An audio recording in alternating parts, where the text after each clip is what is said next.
Shalom. I haven't made a video like this in quite some time. Oh, sorry. Not super prepared. Oh, man. I think what sparked this primarily was reading in Matthew 9 and kind of just being, not kinda, being very encouraged by what I was reading. And so I wanted to share it with everybody. But I just wanted to read a few verses and talk about them and share my opinion on them. But Matthew 9, starting at verse 2, and see, they were bringing to him a paralytic lying on a bed. And Yahusha, seeing their belief, said to the paralytic, "Take courage, son, your sins have been forgiven." But Yahusha turned, and so skipping to verse 22, but Yahusha turned, and when he saw her, he said, "Take courage, daughter, your belief has healed you." And the woman was healed from that hour. So those two verses, and then skipping to verse 28. And when he came into the house, the blind men came to him, and Yahusha said to them, "Do you believe that I am able to do this?"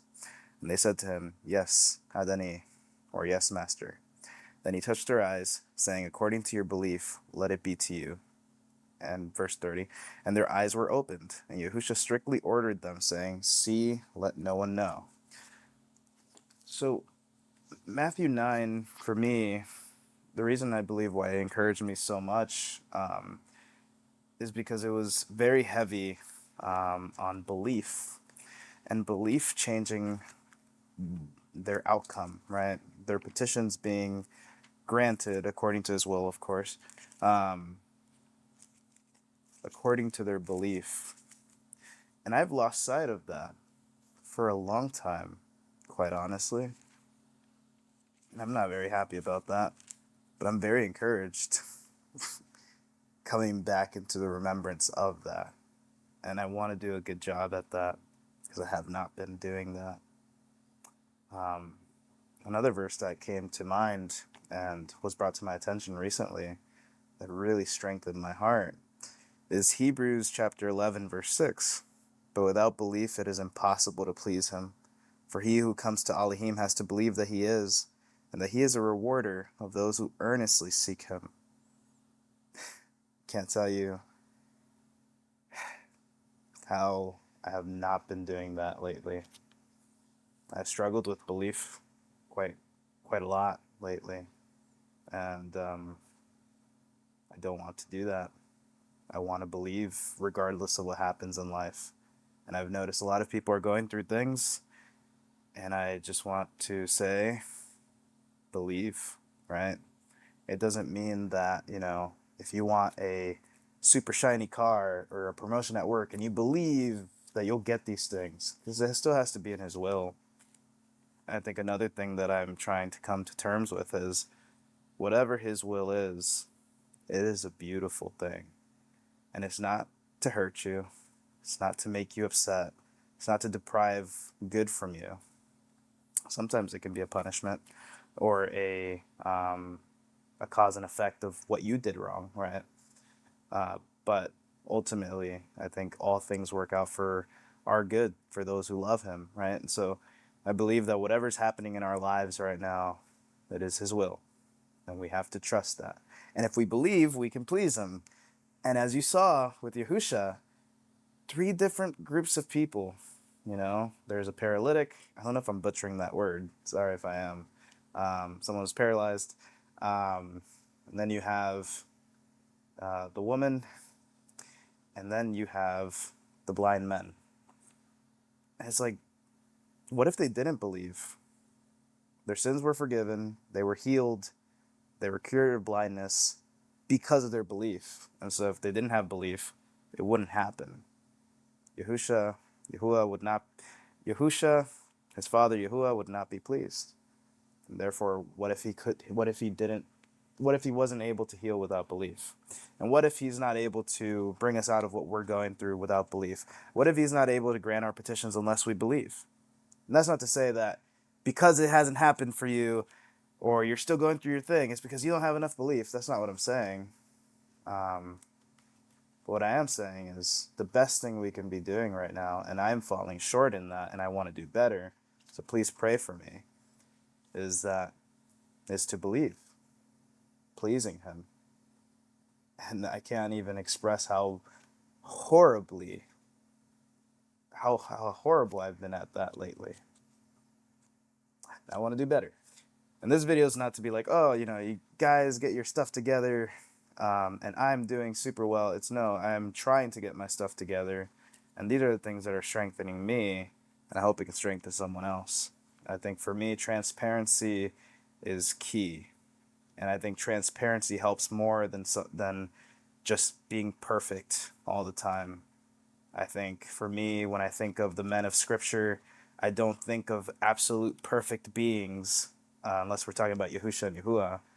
What I think of is Peter, someone who fell short a few times, at least in these accounts, horribly, denying Yahusha, all these things, right? It seems like he was rash with his words, all these things, right? In one instance in particular, he was not a perfect person by any stretch of the imagination, but yet Yahusha forgave him of much, and I believe that he loved Yahusha much. And for me, Peter is such a great motivation for me. If Peter had no sin, if Peter had nothing to be ashamed of, if Peter had no shortcomings in the Scriptures, what encouragement can an imperfect man like me who falls short take from that? The only thing I could take from that is, man, I am done for. I don't think I'm going to make it. All these men are so perfect. I'm not. Is he going to forgive me? Is he going to help me? Is he going to save me?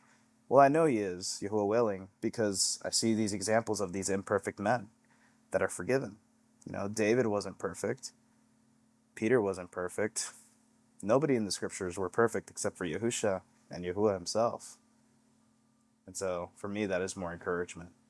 And so, I'm definitely not a David. I'm definitely not a Peter. But if I can encourage someone with my struggles and my weaknesses, and them seeing how Yahuah is made strong through my weaknesses, then I would love to do that. And so for me, the takeaway today is be strong and believe. Please your Elohim, and whatever happens, happens, and it'll be the best thing ever, even if you don't like it. So I hope to help somebody. Another thing I wanted to read really quickly is Numbers 11. These verses have been in my mind for quite some time now, a few weeks actually. 1 second, I'm trying to find it. Okay, so I'll start at verse 10. So Numbers 11, verse 10. And Moses heard the people weeping throughout their clans, each man at the door of his tent. And the displeasure of Yahuah burned exceedingly. And in the eyes of Moses it was evil. So Moses said to Yahuah, why have you done evil to your servant? And why have I not found favor in your eyes to put the burden of all these people on me? Was it I who conceived all these people? Was it I who brought them forth, that you should say to me, carry them in your bosom? As the foster father carries a nursing child to the land which you swore to their fathers, where am I to get meat to give to all these people? For they weep before me, saying, give us meat to eat. I am unable to bear all these people alone, because the burden is too heavy for me. And if you are doing this to me, please slay me altogether. If I have found favor in your eyes, and let me not see my evil. Then Yahuah said to Moshe, gather to me 70 men of the elders of Yasharal, whom you know to be the elders of the people and officers over them, and bring them to the tent of appointment, and let them stand there with you. And I shall come down and speak with you there, and shall take of the ruach that is on you, and put on them. And they shall bear the burden of the people with you, so that you do not bear it yourself alone. And say to the people, set yourselves kadash yourselves for tomorrow, and you shall eat meat, because you have wept in the hearing of Yahuah, saying, who is giving us meat to eat? For it was well with us in Mitzrayim, or Egypt. And Yahuah shall give you meat, and you shall eat meat, and you shall eat.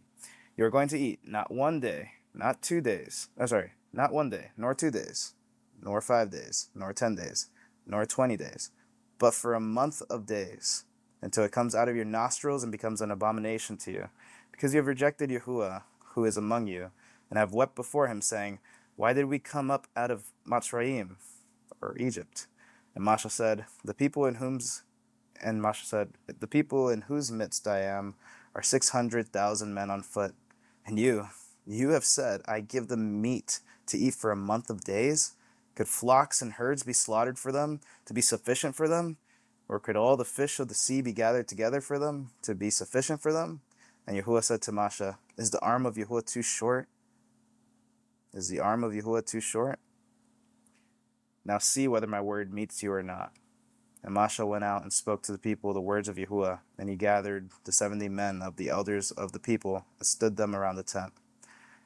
And Yahuah came down in the cloud and spoke to him, and took of the Ruach that was upon him, and placed the same upon the 70 elders. And it came to be, when the Ruach rested upon them, that they, Nabu, prophesied, but did not continue. However, 2 men had remained in the camp. The name of one was Aldad, and the name of the other Medad. Probably butchering that, forgive me. And the Ruach rested upon them. Now they were among those listed, but did not go out to the tent. And they, Nabu, in the camp. I'm also reading the Hallelujah scriptures, which I don't normally read this translation, so bear with me.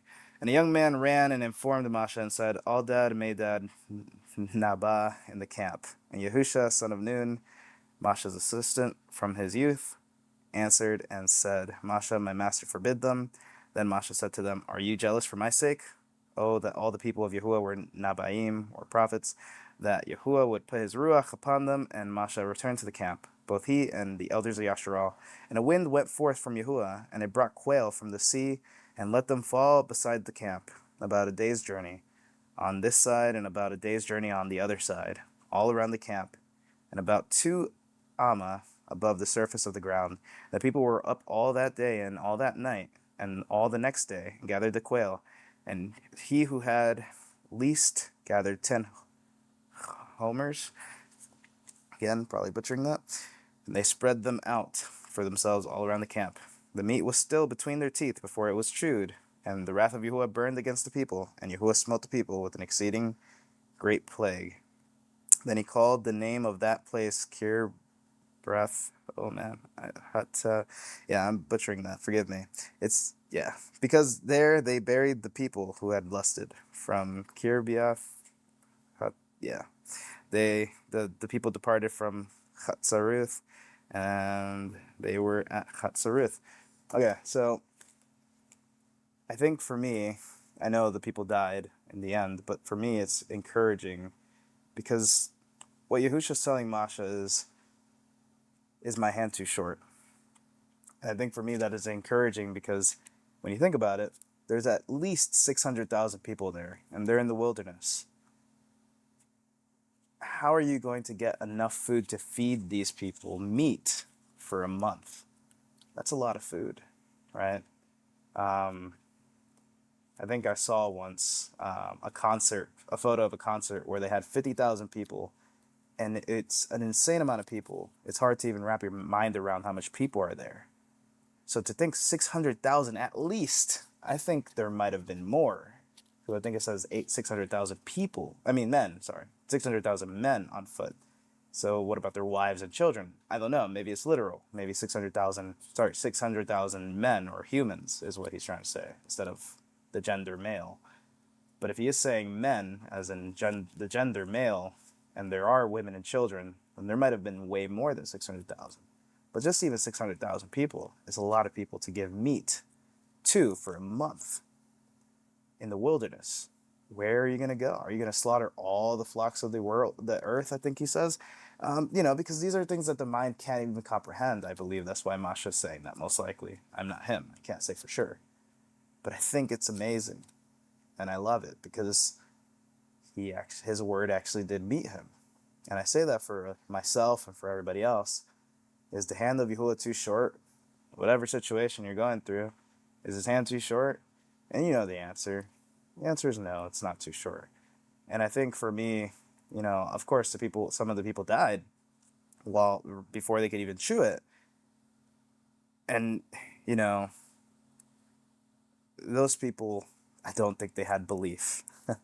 And so they did not please Elohim. We know that generation grieved him. So I encourage myself and you to, let's have belief. Let's please him. We know his word will meet us. If, you know, I know they died. A lot of them died. However, his word still met them in some way, right? Like he still did what he had to do. He still gave them meat in the end. So how much more for those who have belief, right? And we won't die before we can chew, right? We'll actually get to chew and enjoy the barakah that he gives us, right? Metaphorically speaking. And so it's just something that I want to do when I was reading Matthew 9. Will I be successful at this? Maybe not at first, but I have belief. See what I did there? I have belief that all things are possible through Elohim, because whatever is impossible with man is possible through Elohim. And so even a man like me, even a person like you, if you struggle, we can do this. We can have belief. We can get through whatever the heck we're going through. Whatever we're going through. It doesn't matter how bad it is. We're going to get through it. We're going to have belief. So I hope that helps. Yeah. Shalom.